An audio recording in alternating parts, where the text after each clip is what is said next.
नमस्कार दोस्तों, recon ERP के यूट्यूब चैनल पर आप लोगों का एक बार फिर से स्वागत है। आज हम आपको बताने जा रहे हैं कि रिकॉन ईआरपी के अंदर आप बिल ऑफ मटेरियल किस तरीके से यूज़ कर सकते हैं। तो आइए चलिए स्टार्ट करते हैं। बिल ऑफ मटेरियल क्या होता है? बेसिकली बिल ऑफ मटेरियल आपका जो है बॉम जिसको हम बोलते हैं, ये आपका कोई भी एक फिनिश गुड रेडी करने के लिए आपको क्या क्या रॉ मटेरियल लगता है और क्या क्या पैकिंग मटेरियल और कितना कितना लगता है, उसकी क्वांटिटी हम उसका फॉर्मूला पूरा डिफाइन करते हैं, जिससे आपकी एक जो फिनिश गुड आप बना रहे हैं उसकी एक कॉस्टिंग शीट मेंटेन होती है। ये आइटम की हमारी कितनी कॉस्टिंग पड़ रही है और साथ के साथ ही आपका रॉ मटेरियल, पैकिंग मटेरियल और फिनिश गुड का स्टॉक भी मेंटेन होता है। तो चलिए स्टार्ट करते हैं। सबसे पहले हम फॉर्मूला बनाते हैं। फॉर्मूला बनाने से पहले हम प्रोसेस बनाते हैं कि हमने क्या क्या प्रोसेस बनाने हैं। तो आप तरह तरह के प्रोसेस बना सकते हैं। जैसे सेमी फिनिश होता है, जिसमें कि पहले आपका एक रॉ मटेरियल का फॉर्मूला बनाते हैं, फिर उसका पैकिंग मटेरियल का बनाते हैं, फिर उसके बाद टोटली दोनों को मिला के एक फिनिश गुड बनाते हैं। लेकिन हम यहाँ पर आपको एक शॉर्ट फॉर्मूला दिखा रहे हैं जिसमें आप रॉ मटेरियल और पैकिंग मटेरियल दोनों का एक साथ ही फॉर्मूला डिफाइन कर सकते हैं। तो सबसे पहले हम जाएंगे बॉम में। बॉम के अंदर हम जाएंगे बॉम मास्टर में। बॉम मास्टर में हम जाएंगे बॉम प्रोसेस मास्टर में। अब यहाँ पर आपने एंटर मारा, आपने बोला फिनिश गुड, फिनिश के लिए हम बना रहे हैं। और जैसे आप यहाँ पर एंटर मारेंगे तो आपको पूछेगा कि कौन से ग्रुप के लिए, मतलब आपको जो फॉर्मूला बनाना है किस ग्रुप के आइटम्स के लिए बनाना है। तो हमने बोला फिनिश गुड के ग्रुप के लिए बनाना है। हमने इसको ओके कर दिया और हमने इसको सेव कर दिया। तो यहाँ पर आपका ये पहले से बना हुआ, मैं इसको सेव नहीं कर रहा हूँ, तो मैं यहाँ पर आपको दिखा रहा हूँ कि फिनिश गुड हमारा इस तरीके से बन के सेव हो जाएगा। अब इसके बाद सेकंड प्रोसेस होता है हमारा फॉर्मूला बनाने का। तो फॉर्मूला बनाने के लिए हम जाएंगे वापस दोबारा बीओएम में। बीओएम से जाएंगे हम बीओएम मास्टर में। बीओएम मास्टर से हम जाते हैं बीओएम एंट्री प्रोड्यूस में। BOM master, BOM entry produce में, यहाँ पर हमने क्लिक किया। अब यहाँ पर हम फॉर्मूले का नाम डालेंगे। सपोज कीजिए फेरेसिस कॉर्बेट है, हमने FERS किया, जो भी आप शॉर्ट फॉर्म में डालना चाहते हैं, और यहाँ पर भी आपने डाला।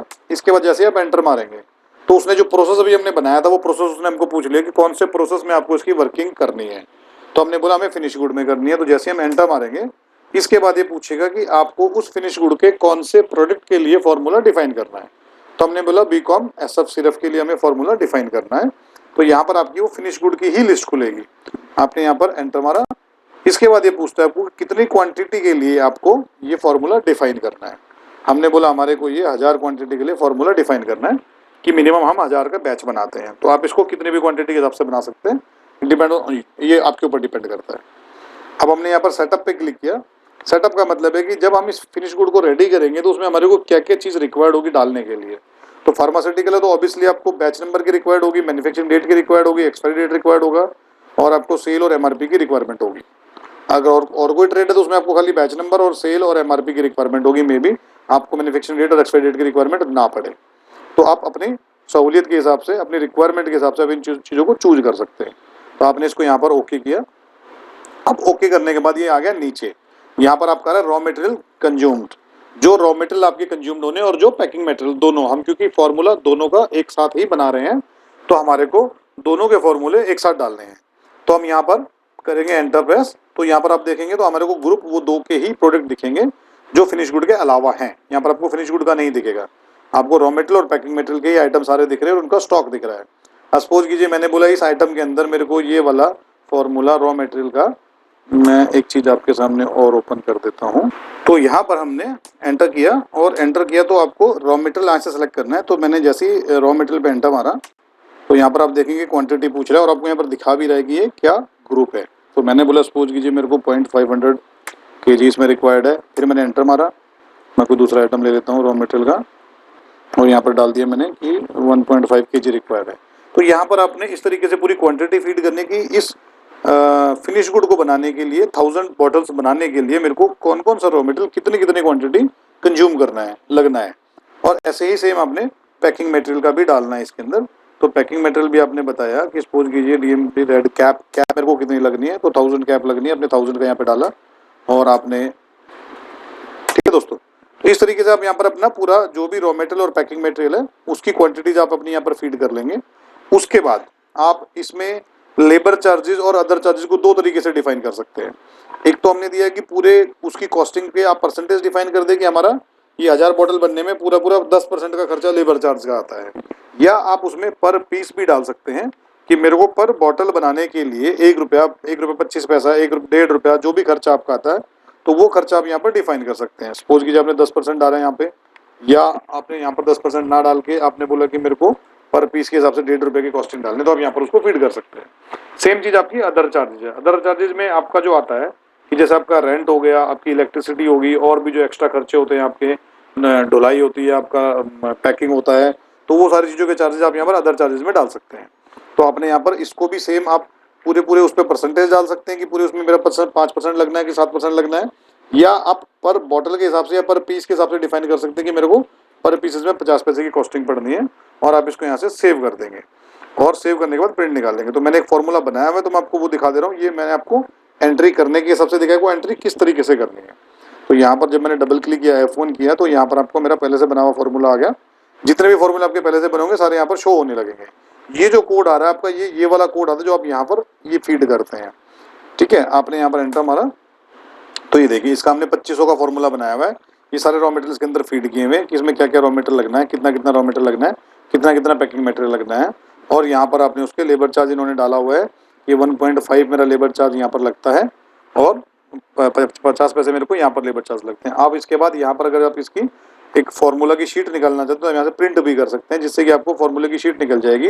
ये प्रोडक्शन शीट है, ये पर्टिकुलर आइटम हमारा बनना है, इसका ग्रुप क्या है, फिनिश गुड है, प्रोसेस जो हमने दिया था फिनिश गुड, और कौन कौन सा आइटम इसमें कितने कितने क्वांटिटी कितना कितना लग रहा है, और हमने डाला था लेबर चार्ज 1.5 रुपये पर पीस और अदर चार्ज 50 पैसे पर पीस। तो वो भी आपका पूरा फॉर्मूला इसने डिफाइन करके दे दिया आपको कि आपने क्या फॉर्मूला बनाया है।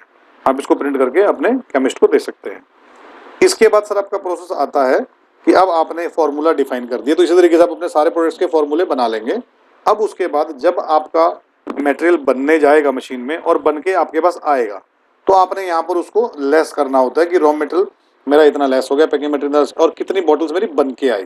तो आप वापस BOM में जाते हैं और BOM में जाएंगे एक्टिविटी में, BOM एक्टिविटी में आप जाने के बाद जाएंगे BOM material issue receive entry में।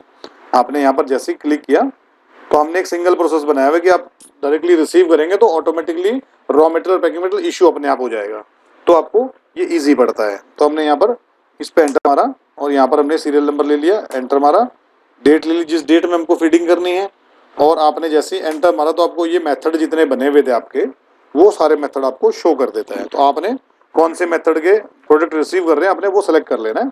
तो आपने यहाँ पर एंटर मारा, जैसे ही आप एंटर मारेंगे तो आपको पूछेगा कितनी क्वांटिटी का बैच आपका बन के आया, क्योंकि जरूरी नहीं है कि आपने 2500 का बैच बनाया तो आपको अभी 2500 का बन के आ गया, हो सकता है आपका 1000 बन के आया हो, 1500 बन के आया हो, या हो सकता है आपका 5000 भी बन के आया। तो आप जितने भी आपका बन के आया उतना आपने यहाँ पर क्वांटिटी डाल देनी है।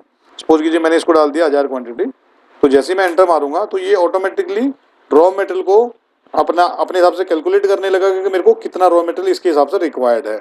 अब यहाँ पर क्योंकि हमने इसका नेगेटिव ऑफ किया हुआ है कि नेगेटिव में अगर रॉ मटेरियल है तो ये ना सेलेक्ट करे, तो इसलिए आपको ये पूछ रहा है कि ये अवेलेबल नहीं है, माइनस में है, तो क्या हमें इसके आगे इसको प्रोड्यूस करना है। तो ये आपके ऊपर डिपेंड करता है कि येस और नो का। आप येस करेंगे तो आगे कंटिन्यू चल पड़ेगा। ये सजेशन ये है कि आप रॉ मटेरियल और पैकिंग मटेरियल का अपना प्रॉपर स्टॉक इन करके रखें ताकि आपका सारी चीज़ें प्रॉपर मेंटेन रहे, आपकी कॉस्टिंग भी मेंटेन हो, आपका GP रिपोर्ट्स भी मेंटेन हो और आपका इन्वेंट्री भी मेंटेन रहे। तो हम इसको यस कर देते हैं फिलहाल के लिए। जैसे हम यस करेंगे तो बाकी जो भी आपके आइटम्स थे सारे उसने एज इट इज़ अपने फॉर्मूला के हिसाब से उठा लिए सारे के सारे कि कितना कितना मेरा रॉ मटेरियल लगना है। और यहाँ पर आप देखेंगे तो उसने नीचे आपको बता दिया अमाउंट कितना आपका ये बन रहा है, आइटम का टोटल अमाउंट कितना है। अब लेबर चार्ज हमने इसे 1.5 पर पीस डाला था तो 1500 रुपये, क्योंकि 1000 पीस है तो 1500 रुपये उसने यहाँ पर लेबर चार्ज ले लिया। और ऐसे ही अदर चार्ज हमने 50 पैसे डाला था तो 1000 का 0.5 के हिसाब से 500 रुपये से 1000 की इसकी कॉस्टिंग आपकी ये निकाल ली। और इसने आपको बता दिया कि पर पीस कॉस्टिंग आपको कितनी पड़ रही है, 8.4974 मतलब 8.50, और टोटल उसकी कॉस्टिंग क्या आ रही है आपको 1000 बॉटल की 8,497 रुपये। ठीक है, तो आप इसको यहाँ से जब सेव करेंगे और यहाँ से प्रिंट करेंगे तो आपकी कॉस्टिंग शीट पूरी ये निकाल देगा। तो हम इसको सेव नहीं करते, हम जो पुराना पहले हमने बनाया हुआ है सीरियल नंबर उसी को ले लेते हैं। हमने यहाँ पे डबल क्लिक किया, एंटर मारा, तो हमने यहाँ पर देखिए ऑप्शन इसने हमको दिखा दिया क्या क्या रॉ मटेरियल था, क्या क्या पैकिंग मटेरियल था, कितना कितना क्वांटिटी था। तो हमने 2345 बॉटल बनाई है, तो 2345 बॉटल में हमारा कितना कंज्यूम हुआ है और उसके हिसाब से क्या कॉस्टिंग है पर एक आइटम की पर पीस बॉटल की कॉस्टिंग क्या पड़ रही है। अब आप इसको जब यहाँ से प्रिंट करेंगे तो ये देखेंगे आप यहाँ पे, इसका मैं आपको एक फॉर्मेट दिखा देता हूँ। अब आपने यहाँ पर जब प्रिंट किया तो देखिए आपको कंपनी का नाम आ गया, प्रोडक्ट शीट, कॉस्ट शीट आपको निकल के आ गई, मेथड क्या था आपका, और आपने आइटम का नाम क्या दिया था, उसका बैच नंबर क्या था, कितनी क्वांटिटी के लिए आपने बैच डाला है, क्या एमआरपी रखा है आपने, क्या रेट है, क्या उसकी एक्सपायरी डेट है, क्या मैन्युफैक्चरिंग डेट है। इसके वजह से आपको दिखा दिया कि पूरा ये आइटम, ये बैच नंबर, इतनी क्वांटिटी, लॉस हमने कुछ नहीं डाला क्योंकि इसलिए लॉस आपका जीरो। और आप वहाँ पर चाहें तो अपना प्रोसेस लॉस भी डाल सकते हैं कि आपको किसी आइटम में अगर कोई process loss in the sense की ज़्यादा क्वांटिटी लग रही है, अगर सपोज कीजिए कि इसमें हमने दिया कि 70 kg 70.350, तो हो सकता है हमारा ये 72 kg लगाओ, तो हम उसके हिसाब से यहाँ पर उसका प्रोसेस लॉस अगर वहाँ पर एंट्री में फीड करेंगे तो यहाँ पर वो ऑटोमेटिकली कॉस्ट में कैलकुलेट कर लेगा उसको, और उतना स्टॉक हमारा लेस भी हो जाएगा। तो इस तरीके से उसने पूरा आपको डिफाइन कर दिया। और नीचे आपको आ गया कि आइटम के टोटल अमाउंट कितना बना 2091, लेबर चार्ज मेरे को कितना लगा, ये हमने एक्स्ट्रा डाला था, ये हमने फॉर्मूले में एक्स्ट्रा डाल के देखा था एंट्री के लिए, तो 2% हमने 401 पड़ा, तो यहाँ पर आपका अदर चार्ज पर पीस के हिसाब से आ जाएगा।